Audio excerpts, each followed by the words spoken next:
Kind of ironic that you'd ask me to stand to the left as I speak. That's just where I stand anyway. I know a lot of you out there tonight. I'm going to talk to you on a couple of things that I know. I took the Dale Carnegie course one time, and one of the things I took from that was never talk about what you don't know. We know what we hear union members are, union leaders are. Let me tell you what I am. I'm in Chattanooga. Mr. Elk, I appreciate what you've said tonight.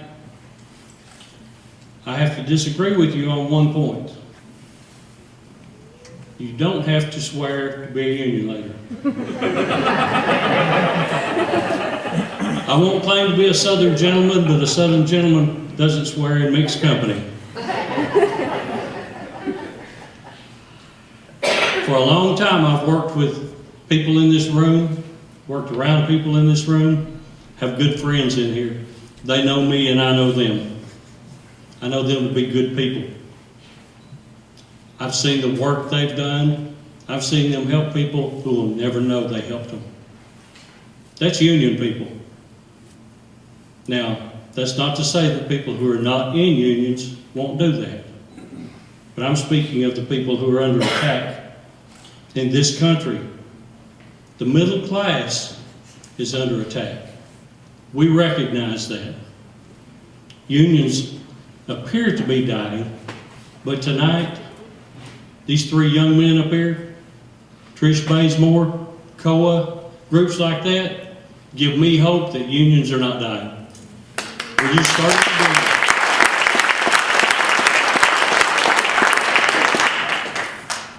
We have some industry leaders here tonight, very influential in this town, and we recognize that, and we're glad they're here tonight. I really appreciate the opportunity to stand up here before you tonight and tell you that I'm a 35-year member of the IBEW. Unions have been good to me. Unlike people who came before me 100 years ago, the only thing I've ever had to do to be in a union was raise my hand, take an oath, and pay dues. I've never had to go on a picket line. I have gone to picket lines to stand for other people's rights, but I've never had to do anything but pay dues to be a union member.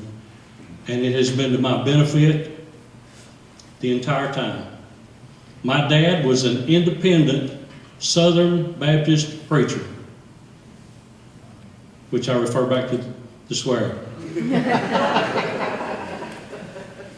My dad was one of the best speakers I ever remember hearing. Numerous times at churches, the pastor would say, we're going to take up the offering and Brother Watkins is going to be bringing the message, and that's when he got notification he was going to speak.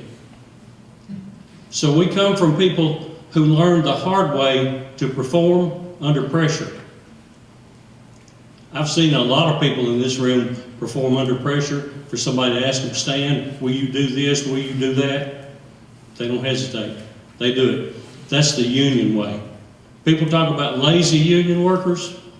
I don't know lazy union workers. I know skilled craftspeople. I know people who work for a living every day, and they're proud to work every day.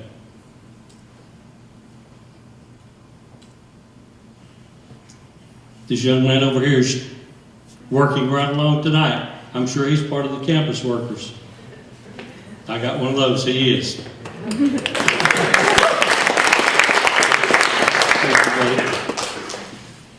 There's a couple of things that I'm going to leave you with tonight. We have to remember the one thing about history that is always true. What we do not remember, we are doomed to repeat. Remember that. Look back in history. Remember that Sam Gompers once said, keep your friends close and your enemies closer. Know who you're dealing with.